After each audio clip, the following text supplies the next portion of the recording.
Shalom. Pada zaman sekarang, banyak kan jenis penyakit yang sulit disembuhkan. Sehingga waktu dokter itu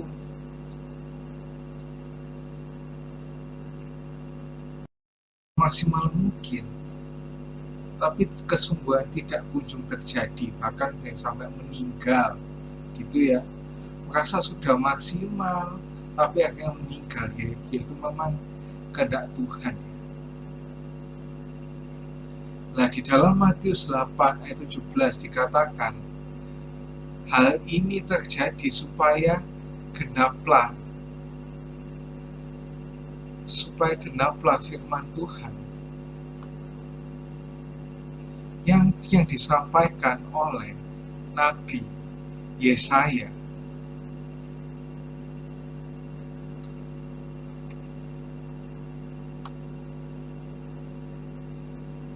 Dialah yang memikul kelemahan kita dan yang menanggung penyakit kita. Jadi, kalau dokter tidak dapat menyembuhkan penyakit kita, maka ada Tuhan yang sanggup menyembuhkan penyakit kita. Pada zaman Tuhan Yesus, ada seorang wanita yang mengalami pendarahan selama 12 tahun. Telah berulang-ulang diobati oleh tabib, sehingga dihabiskan apa yang ada padanya. Namun gak ada faedah. Dia itu memang sudah capek secara fisik, capek secara finansial, juga capek secara sosial. Kenapa? Karena pendarahan itu dianggap najis ya. Najis kayak daging babi bagi seberang ya. Najis itu ya. Karena pendarahan darah orang menstruasi itu najis ya menurut Taurat itu. Nah, setelah ia banyak mendengar berita-berita mengenai Tuhan Yesus, bangkitlah ia di tengah kerumunan orang banyak itu dan berusaha menjamah jubahnya. Sebab katanya, asalku jamah saja jubahnya, aku akan sembuh. Pada saat perempuan itu mengalami kesembuhan yang luar biasa, kuasa kesembuhan masih berlaku bagi orang yang percaya kepada Tuhan Yesus. Bahkan juga sekarang Roh Kudus juga diberikan untuk tinggal dalam hidup kita. Jadi kalau kita punya persekutuan yang indah dengan Roh Kudus, maka kesembuhan itu bisa terjadi. Walaupun gak mutlak ya, kadang memang ada kehendak Tuhan yang sudah mengakhiri hidup dari orang itu. Nah, di sini kita akan belajar apa aja sih peranan Roh Kudus dalam kesembuhan kita.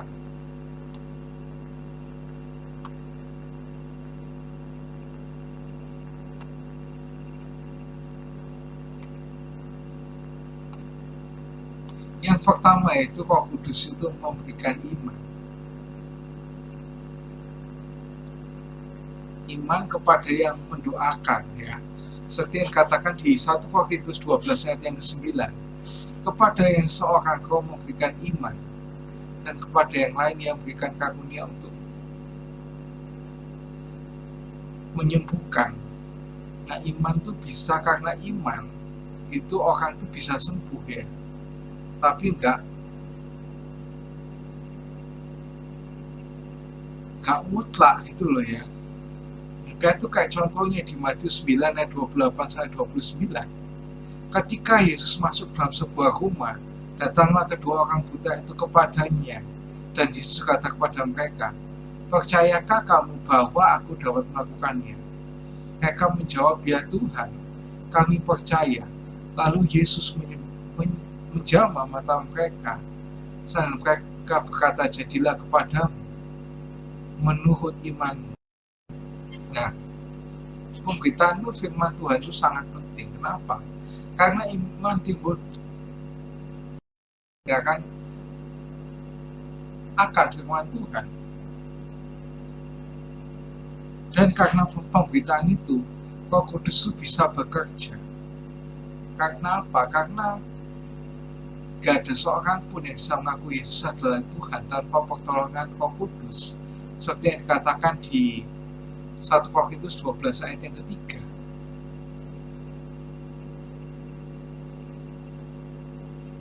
Nah, pada saat kita membaca Alkitab, kadang-kadang Roh Kudus memberikan kesan dan pengertian yang mendalam ayat-ayat Alkitab yang sedang kita baca, yang biasa kita sebut sebagai rema, sehingga timbul kepercayaan kuat dan seringkali itu menjadi jalan keluar untuk masalah ataupun penyakit yang sedang kita hadapi. Iman dari Roh Kudus itu berbeda dengan iman yang kita berbuat, yang kita perbuat sendiri. Bedanya apa? Kalau iman dari Roh Kudus itu bisa menjadi kenyataan, tapi iman buatan sendiri itu tidak akan menjadi kenyataan. Karena semua itu tetap bergantung sama buatan Tuhan. Jadi kita kok nggak bisa akhirnya langsung klaim sembuh. Memang kalau kita mendengar seseorang yang sakit, ya kita tetap ngomong ya supaya sembuh, supaya Tuhan menyembuhkan orang itu. Tapi apapun yang terjadi setelah didoakan,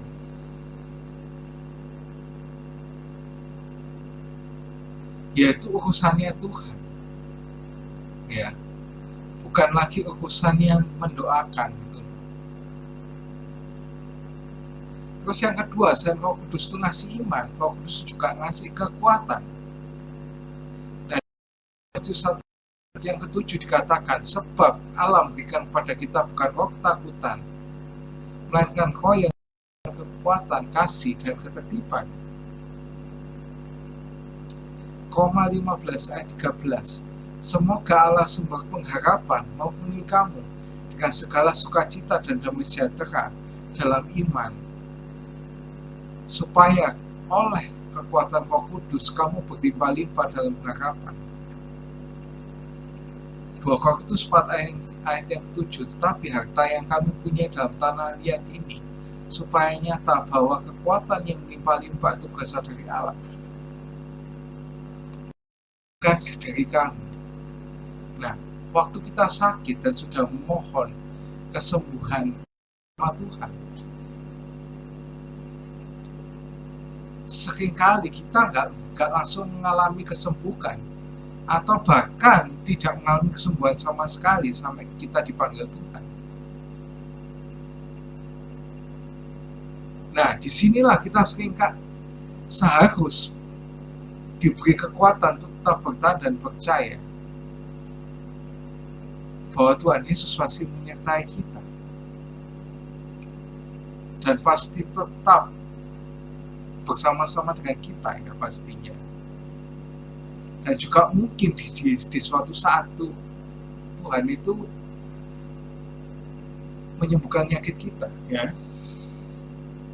Nah, tanpa kekuatan Roh Kudus seringkali kita menjadi putus asa dan tidak lagi percaya bahwa Tuhan akan menyembuhkan penyakit kita. Pada saat kita mengalami penyakit, jangan sampailah kita undur pada Tuhan, apalagi login ke yang lain, ke Tuhan yang lain. Oh, tambah itu jangan ya. Jangan sampai. Ya, jangan sampai kita, karena kita nggak disembuhkan, undur diri pada Tuhan, pindah ke Tuhan lain yang menurut kita jauh lebih bisa menyembuhkan. Jangan ya.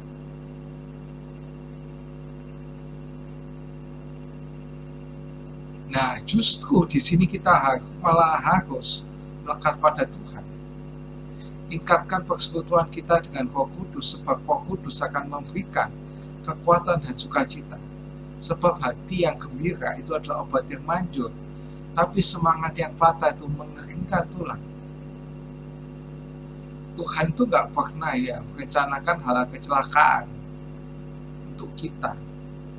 Tapi kalau sampai ada penyakit atau hal kecelakaan yang Tuhan kasih kepada kita, itu pasti ada proses yang harus kita alami untuk membentuk karakter kita, agar kita menjadi lebih serupa dengan Kristus. Nah, di sini ayolah kita mengambil keputusan untuk tetap setia mengikut Yesus, walaupun sekaligus mengalami penyakit yang tidak kunjung-kunjung sembuh. Dan percayalah selama Tuhan Yesus menyertai kita, apa saja yang terjadi adalah untuk kebaikan kita. Yang ada di Roma 8 ayat 28 itu ya. Roma 8 ayat 28, baca dulu supaya imannya semakin kuat ya. Karena iman kan sudah dibilang dari tadi, kalau iman itu muncul dari pendengaran. Baca Roma 8 ayat 28. Kita tahu sekarang bahwa Allah turut bekerja dalam segala sesuatu. Nah, segala sesuatunya ini termasuklah penyakit lah, termasuk masalah, ya untuk mendatangkan kebaikan bagi kita, bagi mereka yang terpanggil, bagi mereka yang mengasihi Dia, yaitu bagi mereka yang terpanggil sesuai dengan rencana Allah ya. Dan yang terakhir, setelah Roh Kudus ngasih iman dan juga ngasih kekuatan, Roh Kudus juga ngasih kesembuhan.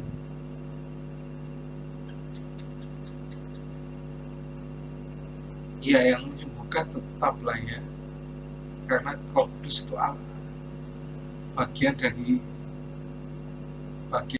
alat Tritunggal. Ya. Kita baca di Lukas 6-19. Mereka datang untuk mendengarkan Dia dan untuk disembuhkan dari penyakit-penyakit mereka, juga yang dirasuki oleh roh-roh jahat beroleh kesembuhan. Dan semua orang yang baik itu berusaha menyembah Dia karena kuasa yang keluar daripadanya, dan semua orang itu disembuhkannya. Nah, ini imannya tadi itu sebetulnya ini berasal dari orang ya, perempuan tadi itu yang pendarahan, sehingga akhirnya tersebar dan viral kemana-mana, sampai akhirnya banyak orang yang ingin disembuhkan dengan cara itu ya. Lanjut di Matius 12 ayat 28.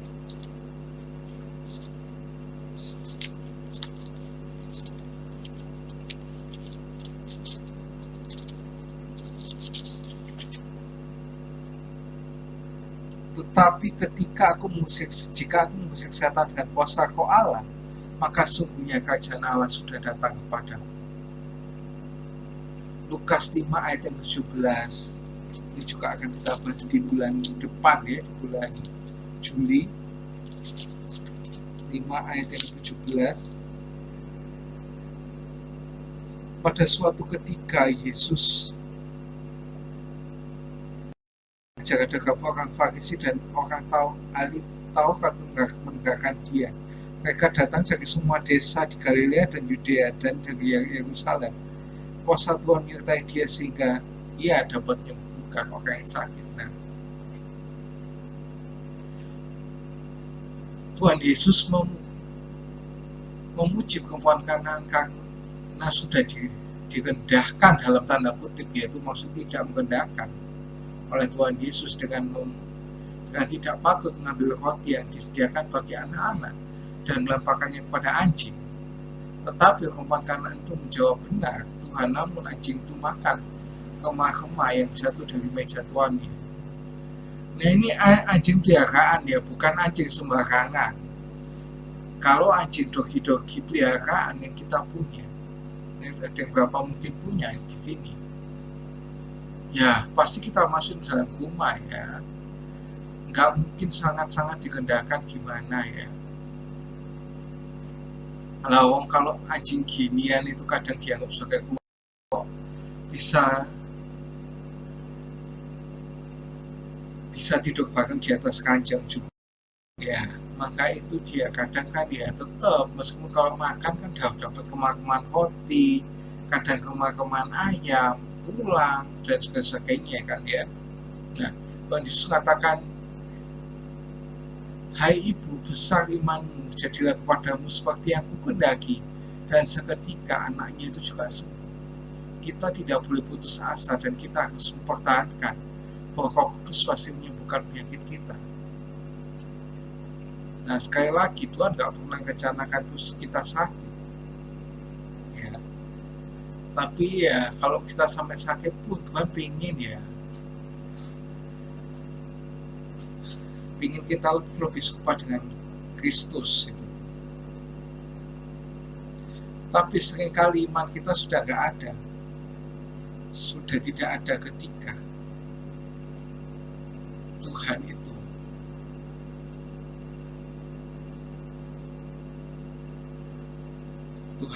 tidak menyembuhkan kita atau belum menyembuhkan kita.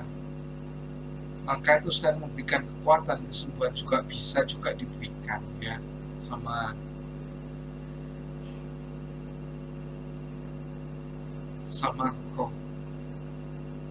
Roh Kudus ini ya. Jadi peranan Roh Kudus dalam diri kita, dalam kesembuhan, yaitu memberi kekuatan dan juga memberikan kesembuhan. See you and God bless you.